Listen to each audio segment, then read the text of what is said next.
Matagal nang may negatibong pananaw ang mga nakakarami sa Mindanao. Pero ayon sa Department of Tourism, nagbago na ang imahe ng rehiyon. Ngayon, Mindanao na ang bagong pambato ng turismo. Punong-puno ng ganda, kultura at kakaibang karanasan na hinahanap ng mga biyahero. Si Creslyn Catarong magbabalita.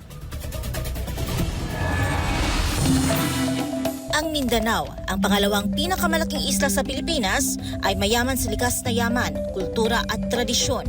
Kilala ito sa magagandang tanawin at natatanging tourist spots.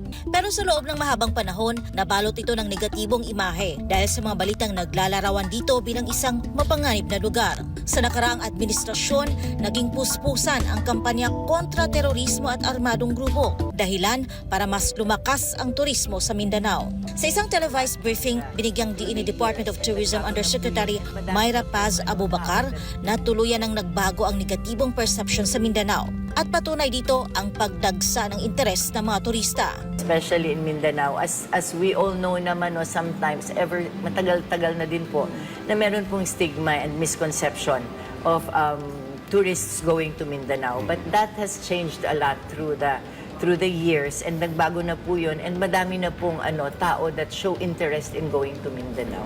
Isa sa mga pangunahing tinututukan ngayon ng DOT ay ang halal tourism bilang tugon sa tumataas na bilang ng mga turistang mula sa Muslim countries.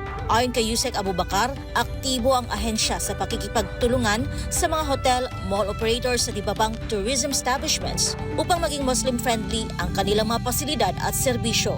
Layunin ng DOT na siguruhing may halal certified products at services sa buong bansa. When we talk about Mindanao, alam naman po natin na ang karamihan po ng ating mga Muslim na kapatid ay nagre-reside sa Mindanao.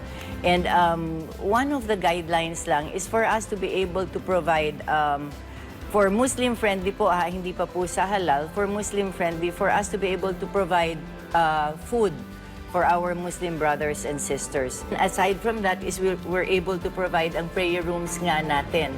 Sa tala ng DOT noong 2024, mahigit 600,000 Muslim visitors ang bumisita sa Pilipinas. Isang 23% pagtaas mula sa 2023 kung saan nasa 500,000 lamang ang dumating. Ibig sabihin, mas kinikilala na ngayon ang Pilipinas bilang isang Muslim-friendly destination na may halal certified products and services. Sa kasalukuyan, Malaysia pa rin ang may pinakamalaking bilang ng mga turistang bumibisita sa bansa. And then when it comes to the time naman of their visit to the Philippines, wala naman po talaga silang pinipiling oras. Gaya din po ng Pilipino, pag naisipan po nilang magbakasyon, pupunta po sila sa bansa natin. That being said, we should be able to provide for them any time of the year that they come to the Philippines. Para sa Diyos at sa Pilipinas kong mahal, Creslyn Catarong, SMNI News.